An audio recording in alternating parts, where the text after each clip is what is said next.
Hello friends, स्वागत है आप सभी का एक बार फिर से मेरे यूट्यूब चैनल चिराग साइकोलॉजी सॉल्यूशन में। हमने लास्ट कक्षा में ऑपरेंट कंडीशनिंग थ्योरी क्रिया प्रसूत अनुबंधन सिद्धांत जो स्किनर ने दिया है उसको स्टार्ट किया था। और स्किनर ने जो रीइंफोर्समेंट के प्रकार और रीइंफोर्समेंट देने के तरीके, जिनको रीइंफोर्समेंट शेड्यूल बोला जाता है, पुनर्बलन अनुसूची बोला जाता है, इनको हमने लास्ट कक्षा में डिस्कस किया था। तो पुनर्बलन देने के तरीके जो पुनर्बलन अनुसूची में हमने डिस्कस किए थे, उनके अलावा भी स्किनर ने कई तरह के पुनर्बलन देने के तरीके बताए हैं जो एग्जाम के पॉइंट ऑफ व्यू से इम्पोर्टेंट है और क्वेश्चन पूछे भी गए हैं, आगे भी पूछे जाने की संभावनाएं हैं। तो उन पुनर्बलन देने के तरीकों में से एक है बिहेवियर शेपिंग या व्यवहार रूपण। व्यवहार रूपण, इंग्लिश में इसे बिहेवियर शेपिंग बोला जाता है।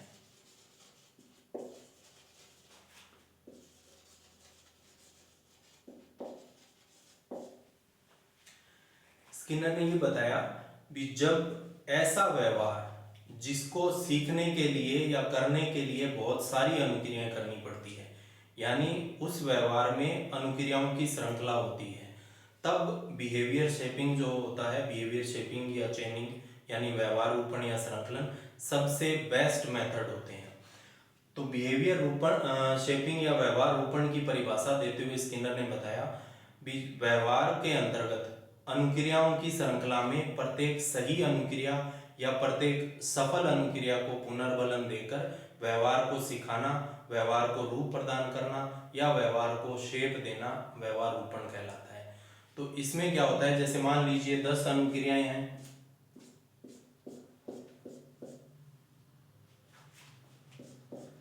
किसी व्यवहार को करने में टीचर ने आपको एक लेसन याद करने के लिए दिया, उस लेसन में 10 क्वेश्चन है, तो 10 क्वेश्चन हो गए तो 10 उद्दीपक है, अब उसके लिए आपको 10 अनुक्रियाएं देनी पड़ेगी।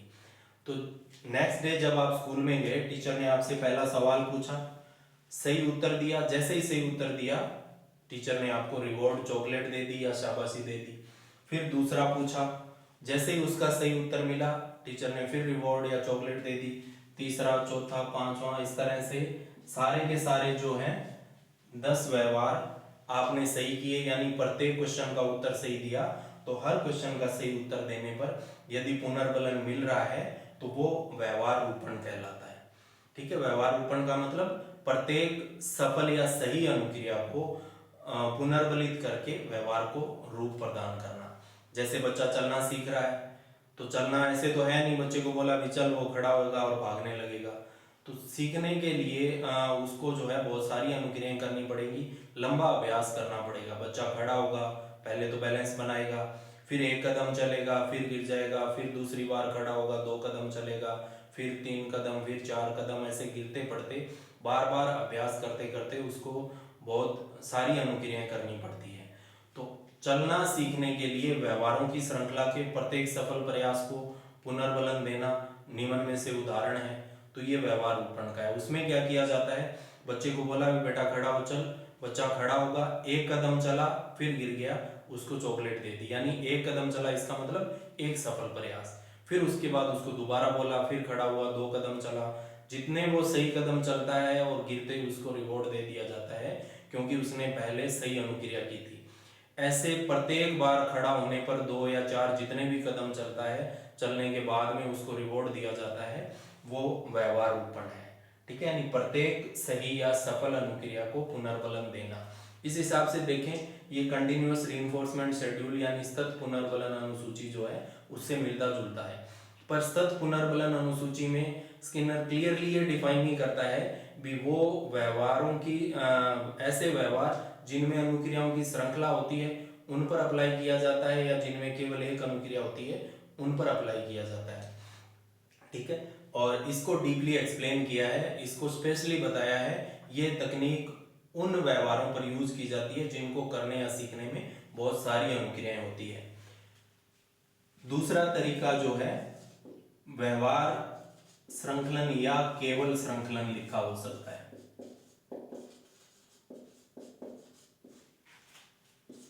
इसको बिहेवियर चेनिंग या चेनिंग बोला जाता है। ठीक है। ज्यादातर जो है इसमें केवल शेपिंग वर्ड यूज किया जाता है, रूपण, और इसमें चेनिंग अकेला, बिहेवियर वर्ड यूज नहीं किया जाता है। पर एक आध बार जो ऐसे क्वेश्चन आए हैं जिसमें आगे व्यवहार या बिहेवियर शब्द यूज किया गया है। अब बिहेवियर श्रृंखलन नाम से स्पष्ट है भी व्यवहारों की एक श्रृंखला होती है। इसमें क्या होता है, श्रृंखलन में व्यवहारों, किसी भी व्यवहार को सिखाने के लिए अनुक्रियाओं की श्रृंखला के अंतिम सफल अनुक्रिया या सही अनुक्रिया को पुनर्वरित करना, वो श्रृंखलन कहलाता है। इसी में देखिए 10 अनुक्रियाएं हैं, ठीक है। प्रत्येक अनुक्रिया को पुनर्बलन न देकर केवल अंतिम सफल अनुक्रिया को पुनर्बलन दिया जाता है, वो व्यवहार श्रृंखलन कहलाता है। टीचर ने लेसन याद करना दिया, 10 क्वेश्चन है यानी 10 उद्दीपक हैं, 10 अनुक्रियाएं करनी पड़ेगी आपको, और एक एक करके टीचर ने 10 सवाल पूछे आपसे। जब आप सभी 10 सवालों के जवाब सही दे दोगे, जैसे ही 10वें सवाल का जवाब सही दोगे, तब आपको पुनर्बलन मिल रहा है, वो चेनिंग कहलाता है, ठीक है। किसी व्यवहार को सिखाने में अनुक्रियाओं की श्रृंखला के अंतिम सफल प्रयास या अंतिम सही अनुक्रिया को पुनर्बलित करना चेनिंग कहलाता है, ठीक है। वह अनुक्रियाओं की चेन होती है और चेन की लास्ट जो कड़ी होती है, जब वो सही होगी, जब आप उसमें सफल होगे, तभी पुनर्बलन मिलेगा। और व्यवहार रूपण में प्रत्येक सफल अनुक्रिया के बाद पुनर्बलन मिलता है। नेक्स्ट जो है प्रीमेक प्रिंसिपल, ये लास्ट सीटेट के एग्जाम में पूछा गया है। हिंदी इंग्लिश दोनों में ही प्रीमेक ही बोला जाता है, प्रीमेक नियम या प्रीमेक प्रिंसिपल।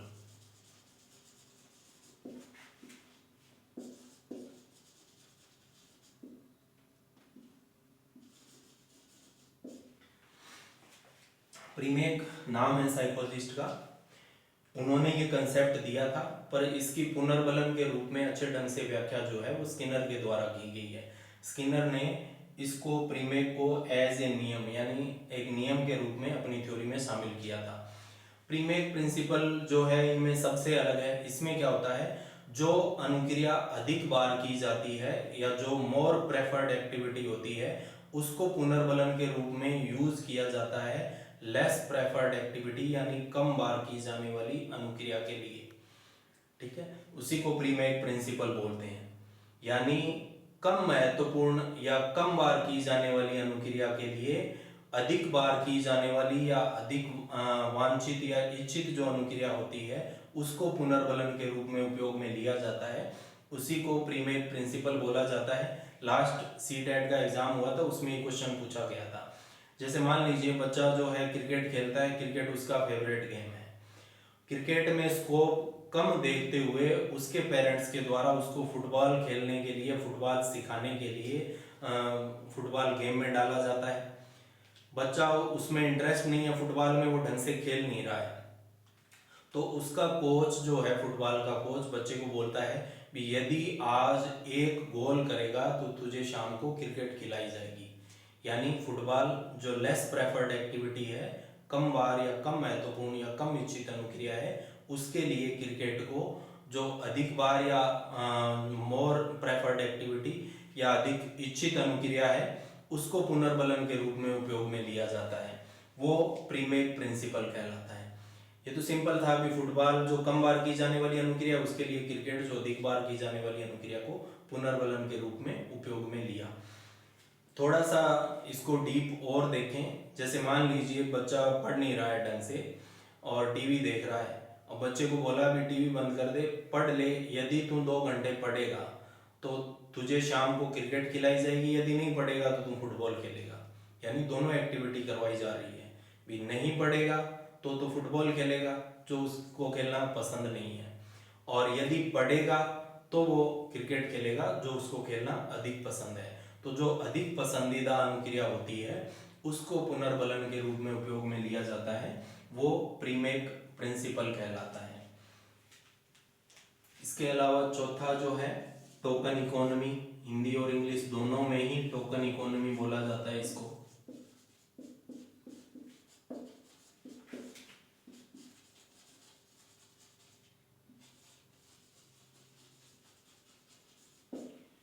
टोकन इकोनॉमी काफी हद तक सकारात्मक पुनर्बलन का जो प्रकार है, द्वितीयक सकारात्मक पुनर्बलन, लास्ट कक्षा में हमने डिस्कस किया था, उससे मिलता जुलता है। द्वितीयक पुनर्बलन क्या था? द्वितीयक पुनर्बलन में व्यक्ति जो चीज या जो वस्तु प्राप्त करता है उसको प्राथमिक पुनर्बलन में बदलते हुए अपनी मूलभूत शारीरिक आवश्यकताओं की पूर्ति करता है। जैसे एग्जाम्पल भी दिया था, एक मजदूर ने सुबह से शाम तक मजदूरी की, अब उसको उसके बदले में 500 रुपये पेमेंट दे दी गई, 500 रुपये दे दिए गए। अब 500 रुपये डायरेक्ट तो वो खा नहीं सकता, मूलभूत शारीरिक आवश्यकताएं जैसे भूख प्यास उनको शांत कर नहीं सकता, तो वो 500 रुपये से भोजन चाय पानी सारा सामान लेता है, वो खाता है और अपना पेट भरता है। तो जो पैसे थे वो एक तरह का टोकन था और द्वितीयक पुनर्बलन था। ऐसे ही सेम डेफिनेशन जो द्वितीयक पुनर्बलन की है वही टोकन इकोनॉमी की है, काफी मिलती जुलती है। इसमें क्या होता है, व्यक्ति किसी सही अनुक्रिया के बदले में जो वस्तु प्राप्त करता है उस वस्तु को इच्छित लाभ में बदल सकता है, इसे टोकन इकोनॉमी कहा जाता है। जैसे एक बच्चे को उसकी मम्मी ने बोला, भी लिस्ट दी, बेटा राशन लेके आ। राशन का सामान जो है वो मान लीजिए 1000 रुपये का है, बच्चे को 1000 रुपये दिए, उसके बाद में उसकी मम्मी 10 रुपये और देती है, भी तू राशन लाएगा तो साथ में ये ले 10 रुपये, और इसके बदले में जो भी तुझे लेना है वो तू ले सकता है। बच्चा खुश होता है, 1000 रुपये का राशन लिया, जो 10 रुपये थे वो टोकन के रूप में उसको मिले थे, वो उनसे चॉकलेट ले लेता है। यानी उसकी जो इच्छित या मन वांछित जो चीज़ है, वस्तु है, उस टोकन को उसमें बदल लेता है चॉकलेट के रूप में, तो वो टोकन इकोनॉमी है। ठीक है, डेफिनेशन दोबारा देखिए, किसी सही अनुक्रिया या सफल अनुक्रिया के बदले में जो वस्तु या जो चीज बच्चा प्राप्त करता है उसको बाद में मन वांछित लाभ में बदल लिया जाता है, इसे टोकन इकोनॉमी बोला जाता है। आजकल होटल पब्स खूब सारे हैं, इन पर ऐसी कंडीशन होती है, आप काउंटर पर जाओगे, जो भी चीज़ आपको लेनी है पहले आप उसकी पेमेंट करोगे, पेमेंट करने के बदले में एक प्लास्टिक का टुकड़ा जो होता है, स्टिकर जो होता है, वो आपको दिया जाता है। फिर आप उस काउंटर पर जाते हो और काउंटर वाले को जो प्लास्टिक का टुकड़ा था या प्लास्टिक का जो कॉइन था वो उसको दोगे। जैसे ही उसको दोगे वो उसके बदले में अपने आप जो आप चाहते हो वो सामान काउंटर वाला आपको दे देगा। तो वो प्लास्टिक का जो सिक्का था, टुकड़ा था, वो एक टोकन था जिसको आपने मन वांछित या इच्छित लाभ में परिवर्तित किया। ठीक है, इसे टोकन इकोनॉमी बोलते हैं। और नेक्स्ट जो है इससे रिलेटेड कंसेप्ट, अर्जित निसहायता।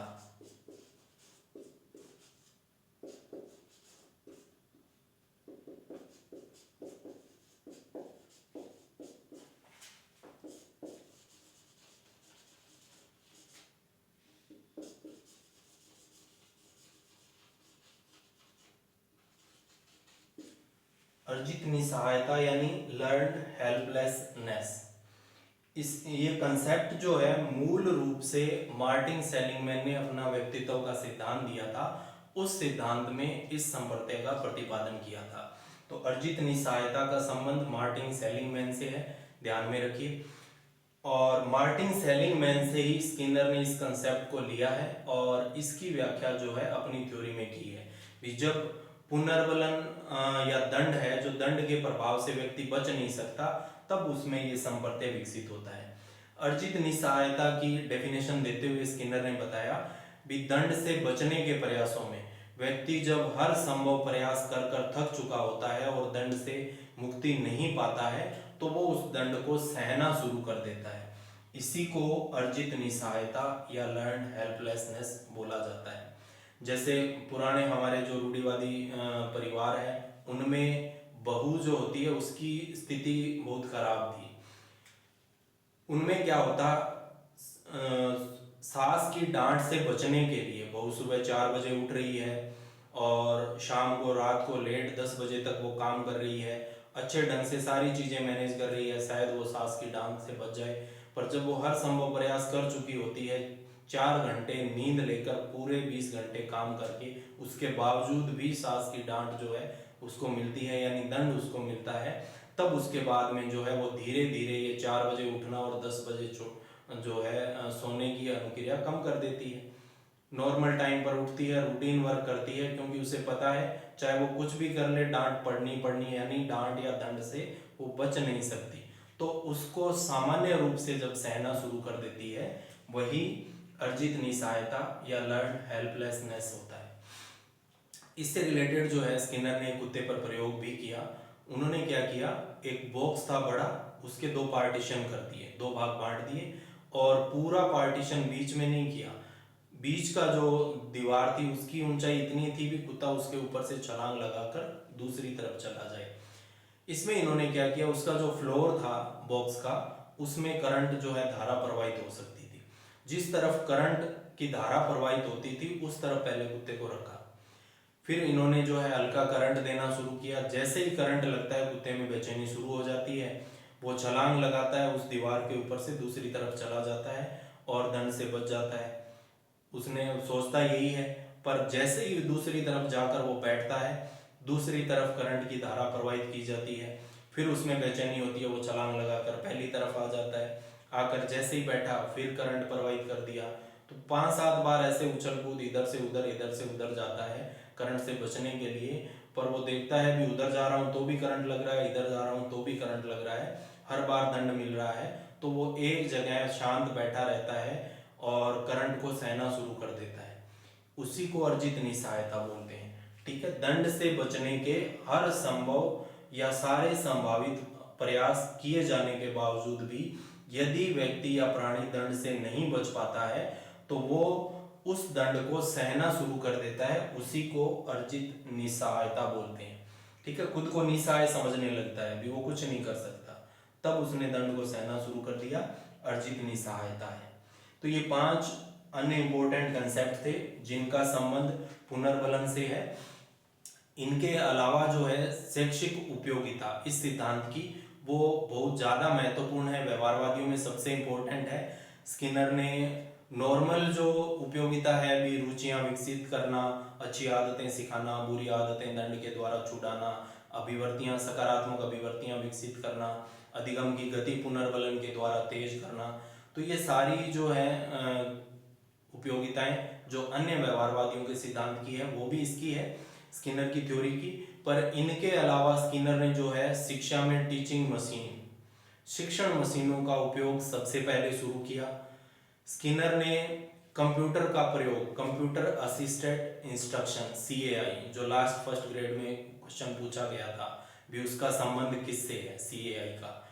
ठीक है, कंप्यूटर असिस्टेड इंस्ट्रक्शन, तो CAI का संबंध स्किनर की इस थ्योरी से है। और उसमें ये पूछा गया था भी वो व्यवहारवादियों से संबंधित है, संज्ञानवादियों से, निर्मितिवादियों से।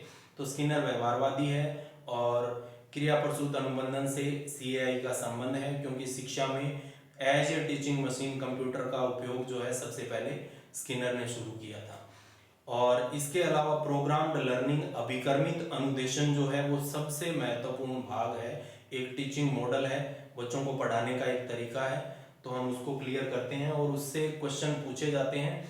अभी उत्तराखंड की टेट जो हुई है उसमें क्वेश्चन पूछा गया था प्रोग्राम लर्निंग यानी अभिकर्मित अनुदेशन से संबंधित।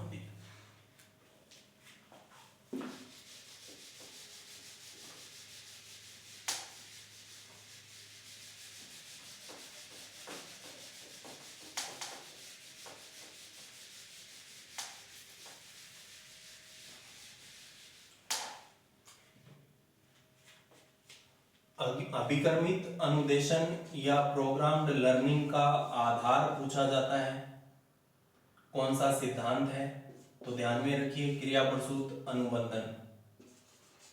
और किस मनोवैज्ञानिक ने इसका प्रतिपादन किया है, अभिकर्मित अधिगम भी लिखा जाता है या अभिकर्मित अनुदेशन।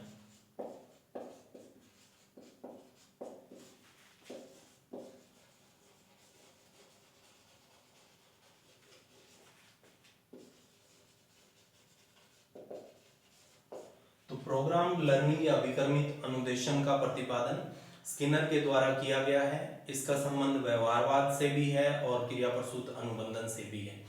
स्किनर अपने बच्चों के स्कूल में गए और उन्होंने देखा भी एक ही कक्षा में बैठने के बाद, एक साथ पढ़ने के बाद बच्चों के जो परिणाम आ रहे हैं उनमें खूब सारी विसंगतियां हैं। परिणाम सबके अलग अलग आ रहे हैं, हालांकि टीचर एक ही तरीके से पढ़ा रहा है, एक जैसे पढ़ा रहा है। फिर भी सभी बच्चों के रिजल्ट अलग आ रहे हैं। कुछ तो बहुत ज़्यादा अच्छे ढंग से सीख रहा है और कुछ बिल्कुल नहीं सीख रहा है। और यही विसंगतियां जो है स्किनर ने अपने खुद के बच्चे में देखी और उसको सुधार करने के लिए या शिक्षा में सुधार के लिए इन्होंने प्रोग्राम्ड लर्निंग यानी अभिक्रमित अनुदेशन का प्रतिपादन किया और शिक्षा में टीचिंग मशीन, शिक्षण मशीनें या कंप्यूटर, इनके उपयोग को अधिक महत्वपूर्ण बताया। तो प्रोग्राम्ड लर्निंग होती क्या है, इसमें स्किनर ने बताया भी पूरा सिलेबस जो होता है उसको छोटे छोटे टुकड़ों में बांटा जाता है। जैसे मान लीजिए 5 यूनिट है तो 5 टुकड़े कर दिए एक सिलेबस के, पूरे सिलेबस के।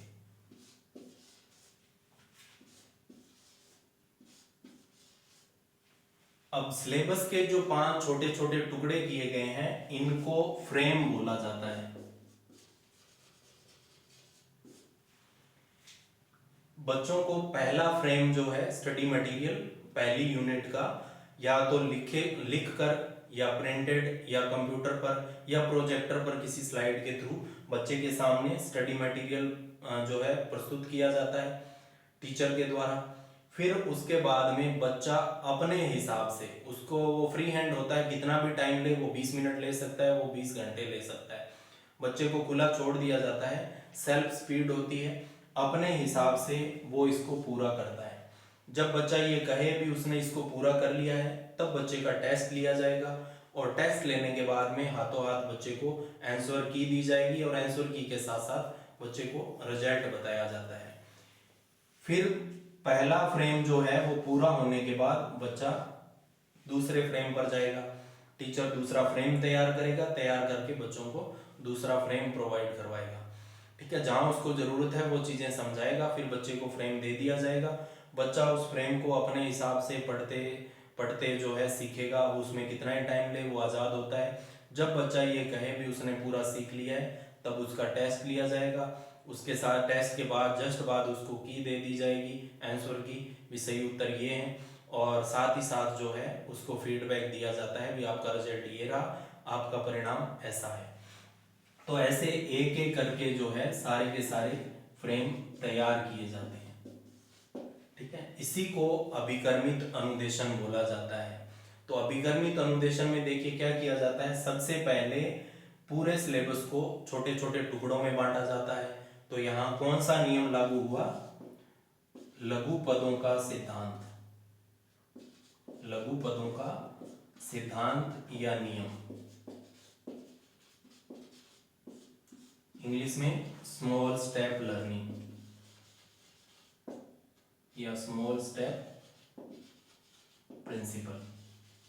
ठीक है, पूरे सिलेबस को छोटे छोटे टुकड़ों में बांटा तो कौन सा नियम लागू हुआ, सिद्धांत इस पर, लघु पदों का नियम या लघु पदों का सिद्धांत, स्मॉल स्टेप प्रिंसिपल। फिर दूसरा इसमें क्या किया जा रहा है, इसमें बच्चे को स्टडी मटेरियल दिया जाता है, बच्चा अपने हिसाब से अपना टाइम लेते हुए खुद सीखता है। तो यहाँ दो कंडीशन होती है, एक तो वो एक्टिव होता है, ठीक है, यानी सक्रिय सहभागिता,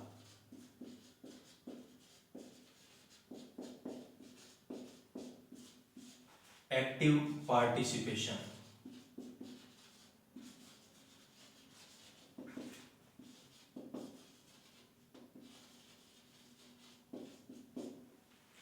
बच्चा सक्रिय होगा, स्टडी मटेरियल उसको प्रोवाइड किया जाएगा, वो खुद ही उसको जो है अपने हिसाब से तैयार करेगा, तो एक्टिव होता है।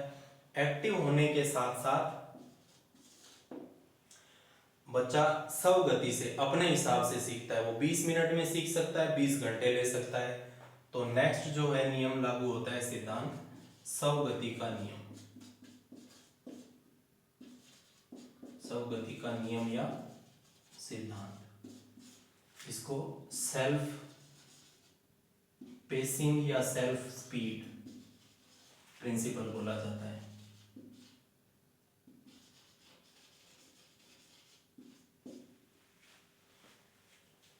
फिर इसमें क्या किया जाता है, बच्चे को पहले तो टुकड़ों में बांटा पूरे सिलेबस को, फिर बच्चे को जितनी आवश्यकता है उतनी चीजें सिखाई, फिर स्टडी मटेरियल बच्चे को दे दिया, फिर बच्चा अपने हिसाब से अपना टाइम लेते हुए उसको सीखेगा। सीखने के बाद में उसका होता है टेस्ट, ठीक है।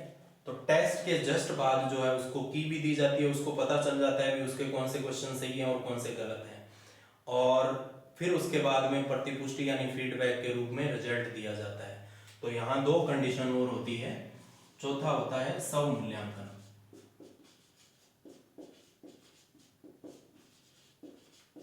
स्वमूल्यांकन का सिद्धांत, ठीक, सेल्फ इवोल्यूशन प्रिंसिपल।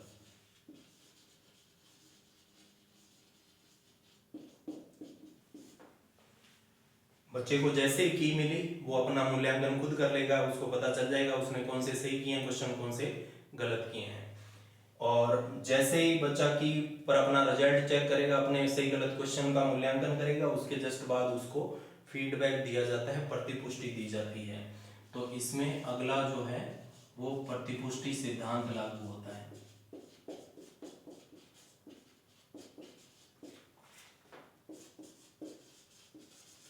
यानी फीडबैक प्रिंसिपल, ठीक है। ये प्रतिपुष्टि जो होती है, फीडबैक, बच्चे का रिजल्ट जो दिया जाता है, वो रिजल्ट बच्चे के लिए पुनर्बलन का काम करता है, ठीक है। तो ये 5 महत्वपूर्ण नियम हैं। इनके अलावा जो है एक नियम और ऐड किया जाता है, वो है छठा, तार्किक क्रम का नियम या सिद्धांत।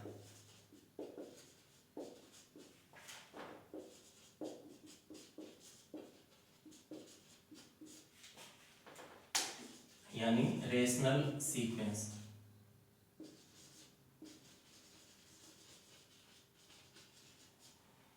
इसमें क्या होता है, पूरा का पूरा सिलेबस जो होता है उसके ये छोटे छोटे टुकड़े किए जाते हैं, ये फ्रेम बनाए जाते हैं। इनको एक तार्किक क्रम में सरल से कठिन की ओर व्यवस्थित किया जाता है, तो वहां पर तार्किक क्रम का सिद्धांत लागू होता है। तो ध्यान में रखिए, सीधा ही पूछा जाता है कि निम्न में से किस सिद्धांत का संबंध अभिकर्मित अनुदेशन से नहीं है। तो पहला, पूरे सिलेबस को टुकड़ों में बांटा जाता है, तो लघु पदों का सिद्धांत। फिर उसके बाद में बच्चा अपने हिसाब से सीखता है, बच्चे को स्टडी मटेरियल समझा दिया जाता है और फिर दे दिया जाता है। उसके बाद में वो खुद सीखता है, वो 20 मिनट ले या 20 घंटे ले, तो उसमें सीखने की गति उसके अपने हिसाब से होती है, साथ में वो एक्टिव होता है। फिर उसके बाद में जैसे ही बच्चा बोलता है भी उसके जो है ये यूनिट यानी ये फ्रेम तैयार है, बच्चे का टेस्ट लिया जाएगा। टेस्ट पूरा होते ही बच्चे को की दे दी जाएगी, तो की में बच्चा चेक कर लेगा आंसर की में उसके सवाल कौन से सही हैं और कौन से गलत हैं। इसको स्वमूल्यांकन का सिद्धांत बोलते हैं। फिर उसके बाद में बच्चे का रिजल्ट उसके सामने दे दिया जाता है, वो रिजल्ट प्रतिपुष्टि यानी फीडबैक के रूप में काम करती है। और तार्किक क्रम में क्या होता है, पूरे सिलेबस के जो फ्रेम बनाए जाते हैं इनको एक तार्किक क्रम में सरल से कठिन की ओर व्यवस्थित किया जाता है। तो ये 6 सिद्धांत लागू होते हैं, और ये अकेले स्किनर ने नहीं, उसके अलावा अनेक मनोवैज्ञानिक जो थे इन्होंने सामूहिक रूप से इन 6 सिद्धांतों पर बल डाला था, जिनको फॉलो किया जाता है, अप्लाई किया जाता है अभिकर्मित अनुदेशन के तहत। अब अभिकर्मित अनुदेशन के प्रकार पर क्वेश्चन आया था जो उत्तराखंड टेट में पूछा गया था, तो हम अभिकर्मित अनुदेशन के प्रकारों की बात करते हैं। पहला प्रकार है रेखीय अभिकर्मित अनुदेशन।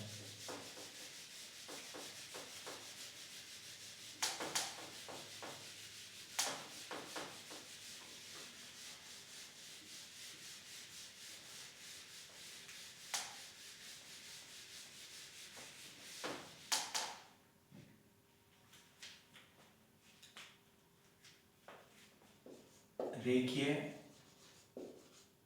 अभिकर्मित अनुदेशन।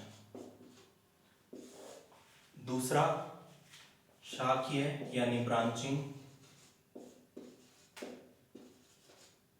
अभिकर्मित अनुदेशन। और तीसरा है मैथेटिक्स अभिकर्मित अनुदेशन।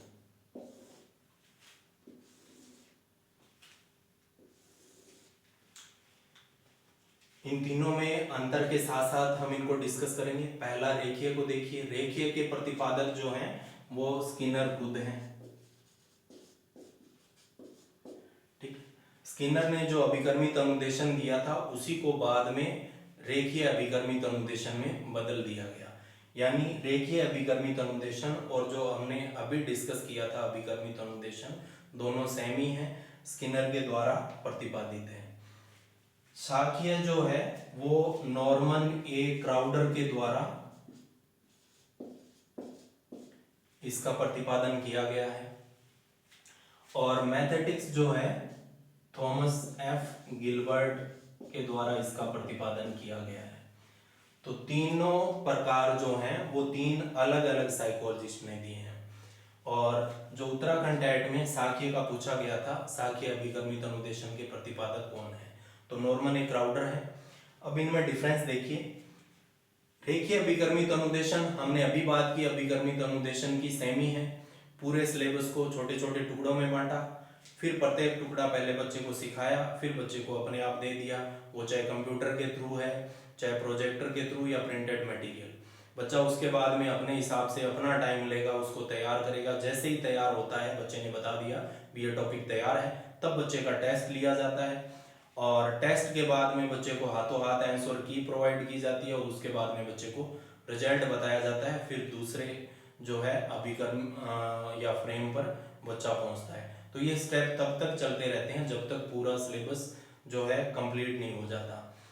तो इसमें क्या है, क्रम तो वही है, तरीका वही है, पर इसमें ध्यान में रखिए मूल लक्ष्य जो है वो क्या होता है, वो होता है व्यवहार में परिवर्तन।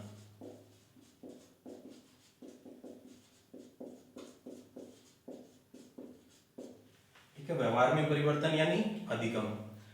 तो स्किनर का मूल उद्देश्य बच्चों के अधिगम को उच्चतम बिंदु पर पहुंचाना था, लर्निंग को उच्चतम बिंदु पर पहुंचाना था।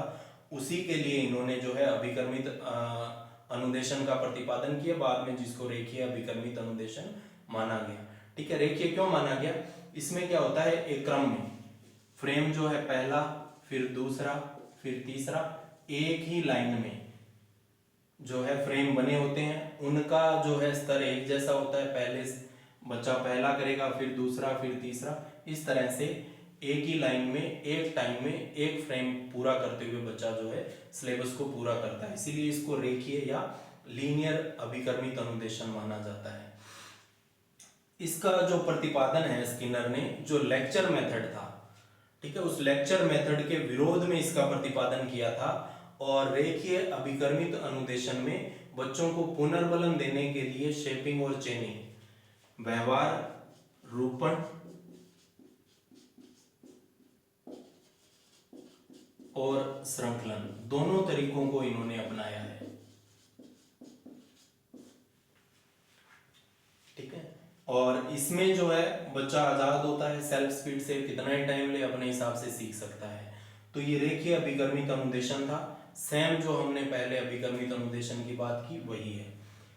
शाखीय जो है ये नॉर्मन ए क्राउडर के द्वारा दिया गया है। ब्रांचिंग प्रोग्राम लर्निंग या ब्रांचिंग प्रोग्राम इंस्ट्रक्शन इसको बोला जाता है। इसमें क्या होता है, इसका मूल लक्ष्य जो होता है वो उपचारात्मक या निदानात्मक होता है।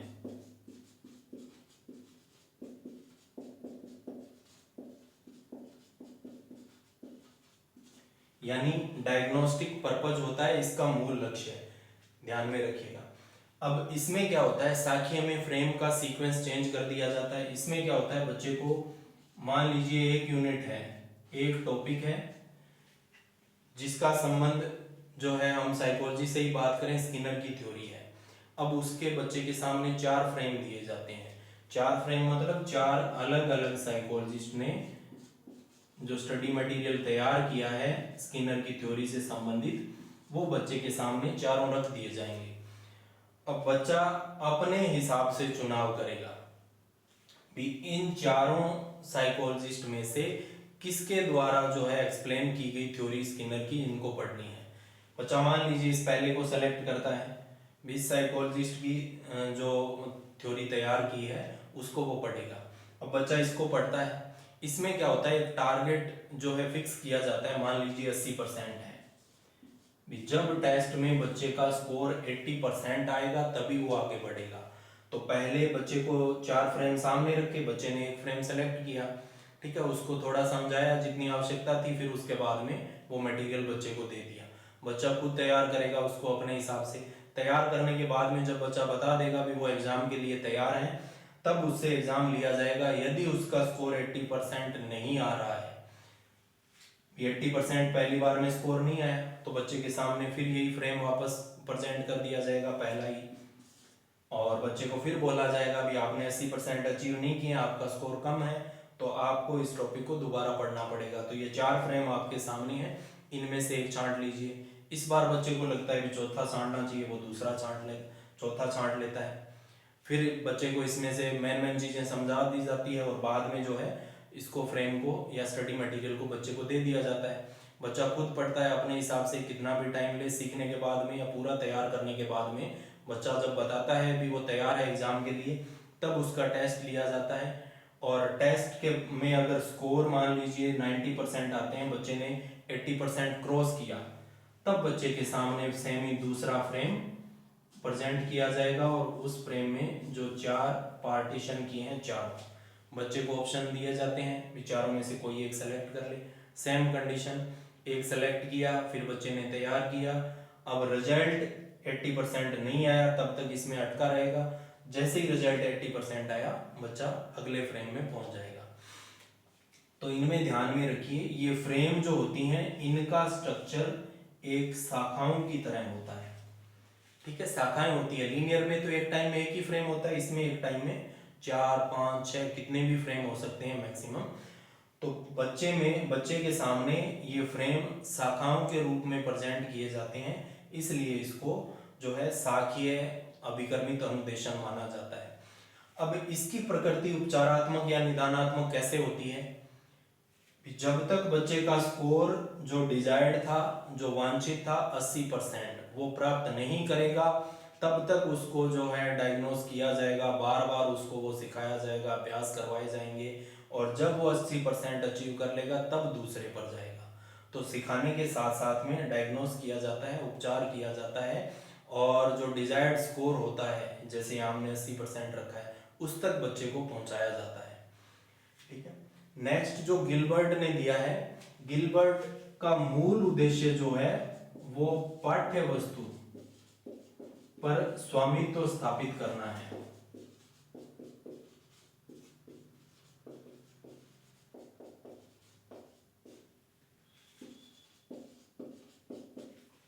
ठीक है, सिलेबस तैयार करना है, वो चाहे कैसे भी करें।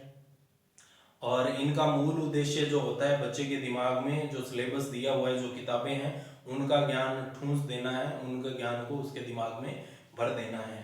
तो मूल उद्देश्य मैथेटिक अभिकर्मित अनुदेशन का सिलेबस पर कंट्रोल करना होता है, उसको तैयार करना होता है। और इसमें क्या होता है, सिलेबस जो प्रेजेंट किया जाता है वो ध्यान में रखिए अवरोही क्रम में,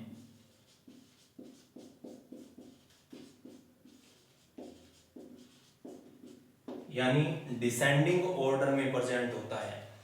बाकी कंडीशन तो लीनियर जैसी होती है, सिलेबस के छोटे छोटे टुकड़े की, पर लीनियर में तो सरल से कठिन की ओर, यानी पहले से 10वें की ओर बढ़ा जाएगा। पर गिलबर्ट का जो है मैथमेटिक्स, उसमें उल्टा होता है, पहले 10वां टॉपिक यानी जो सबसे कठिन है वो पहले तैयार करेगा, और जो सबसे सरल है वो बाद में। तो इसमें कठिनता का स्तर उल्टा होता है, अवरोही क्रम में स्टडी मटेरियल बच्चे के सामने प्रेजेंट किए जाते हैं। तो ये इनकी मेन कैरेक्टरिस्टिक है। अब इनमें से पूछा जाता है, फर्स्ट ग्रेड का या आरपीएससी का क्वेश्चन है, सबसे बेस्ट कौन सा है? तो इनमें से सबसे बेस्ट जो है लीनियर यानी रेखीय को माना जाता है। हालांकि शाखीय का नेचर जो होता है प्रकृति उपचारात्मक होती है, पर बेस्ट लीनियर या रेखीय है। कैसे है? शाखीय बेस्ट क्यों नहीं है? इसमें क्या होता है, मान लीजिए एक कक्षा में 50 बच्चे हैं, 10 ब्रिलियंट है, एक साल में सिलेबस तैयार करवाना होता है बच्चों को, और 30 बच्चे जो हैं वो एवरेज हैं, और 10 बच्चे डल हैं। तो जो डल 10 बच्चे हैं वो पूरे साल एक ही फ्रेम में अटके रहते हैं, 80% स्कोर प्राप्त करना कठिन होता है, ठीक है, उनके लिए। और वो जब तक पहला फ्रेम पूरा करते हैं, तब तक जो ब्रिलियंट बच्चे होते हैं वो छठे फ्रेम पर होते हैं, जो एवरेज होते हैं वो तीसरे चौथे पर होते हैं। यानी ये बच्चे पिछड़ जाते हैं, विसंगतियां होती है, बच्चों को दिखता रहता है भी मैं पिछड़ रहा हूँ, और वो प्रतिभाशाली हैं और मैं मंदबुद्धि हूँ। हीनता की भावना पैदा करता है बच्चों में जो है और उसके कारण कई बार ये होता है बच्चा उस काम को सीखना ही बंद कर देता है। उसको ये पहला फ्रेम कठिन लगा, 2-3 बार प्रयास करेगा, उसके बाद में करना बंद कर देगा। यानी इसके हिसाब से साखी अभिकर्मित अनुदेशन के हिसाब से हर बार टारगेट सभी बच्चों को उतने ही टाइम पीरियड में, 1 साल में एक जैसा अचीव करना मुश्किल होता है, तो ये प्रोग्राम अधिकतर पूरा ही नहीं होता है। मैथेटिक्स वैसे ही जो है इनमें से सबसे निम्न हो गया, क्योंकि यहाँ जो है बच्चे के सीखने पर या उसको सिखाने पर फोकस नहीं है, सिलेबस पर फोकस है। सिलेबस तैयार करना है, चाहे कैसे भी हो, रटना है उसको। और इसमें क्या होता है, अवरोही क्रम में होता है, उल्टा होता है। सबसे कठिन पहले दे दिया तो जो कक्षा में एवरेज और एवरेज से नीचे वाले बच्चे थे वो उसी में अटक जाएंगे। ठीक है, तो ये उल्टा क्रम, सबसे पहले कठिन दिया, कठिन देते ही बच्चे का स्कोर कम आता है तो वो उसमें नेगेटिविटी क्रिएट करता है, तो ये वैसे ही नेगेटिव हो गया। पीछे साखीय रेखीय बचता है, लीनियर, तो वो सबसे बेस्ट अपने आप है। निश्चित टाइम में सभी जो है फ्रेम यानी पूरा सिलेबस बच्चे के द्वारा पूरा कर लिया जाता है, हर बच्चे के द्वारा। ठीक है, स्कोर भले ही कुछ का कम आए, पर जितनी उसकी योग्यता है उतना वो सीख लेगा। तो यहाँ ध्यान में रखिए, इसमें व्यक्तिगत विभिन्नता को ध्यान में रखा जाता है, और यही इसकी सबसे बेस्ट क्वालिटी है कि व्यक्तिगत विभिन्नता को ध्यान में रखा जाता है, और बच्चे को आज़ादी होती है, वो अपने हिसाब से सीखता है, सेल्फ स्पीड होती है उसकी। ठीक है, वो 20 मिनट में सीखे, प्रतिभाशाली बच्चा है 20 में सीख लेगा, सामान्य बुद्धि वाला है वो 4 घंटे में सीख लेगा, जो डल है वो 20 घंटे में सीखेगा। तो उसको अपना टाइम होता है, वो आज़ाद होता है, वो भी एक तरह का मोटिवेशन का काम करता है। इसलिए ध्यान में रखिए, रेखीय इनमें से सबसे बेस्ट है। और अभिकर्मित अनुदेशन जो है, हम सामान्यतः इसमें देखते हैं, इसके नियम देखे, जैसे स्वगति का नियम और स्व मूल्यांकन का नियम, सक्रियता का नियम या सिद्धांत, ये जो हमने अभी पढ़े थे, ये इनको देखकर लगता है भी ये प्रजातांत्रिक विधि है, छात्र केंद्रित विधि है, पर ध्यान में रखिए अभिकर्मित अनुदेशन जो होती है वो शिक्षक केंद्रित विधि मानी जाती है, इसको छात्र केंद्रित नहीं माना जाता। अब क्यों नहीं माना जाता, इसके कई कारण हैं। बच्चा केवल अपने हिसाब से सीखने में टाइम दे सकता है। सबसे ज्यादा एक्टिव जो होगा पहले टीचर होगा। पहले टीचर पूरा सिलेबस तैयार करेगा, फिर बच्चे के लिए फ्रेम तैयार करेगा, स्टडी मटेरियल तैयार करेगा, और टीचर जो फ्रेम देगा बच्चा केवल उसी पर एक्टिव होगा, उसी को अपने हिसाब से सीखेगा। तो बच्चे को आज़ादी केवल उतनी होती है, बाकी सारा काम टीचर का होता है। सिलेबस फिक्स करना, फ्रेम तैयार करना, फिर फ्रेम के हिसाब से स्टडी मटेरियल तैयार करना, फिर उसके बाद में बच्चे का मूल्यांकन करना, क्वेश्चन पूछना, फिर उनके उत्तर बताना, फिर बच्चे का रिजल्ट बताना। तो ज़्यादा टाइम जो है इसमें टीचर एक्टिव होता है, स्टूडेंट कम टाइम एक्टिव होता है। ठीक है, इसलिए ये जो है शिक्षक केंद्रित विधि होती है, न कि छात्र केंद्रित। पर इसकी विशेषता ये होती है, इनमें व्यक्तिगत विभिन्नता का गुण पाया जाता है, बच्चे अपने हिसाब से सीख सकते हैं, बच्चा एक्टिव होता है, जितना मर्जी है उतना टाइम ले सकता है। तो ये अभिकर्मित अनुदेशन था, और इसी के साथ स्किनर का क्रिया प्रसूत अनुबंधन पूरा होता है। नेक्स्ट वीडियो में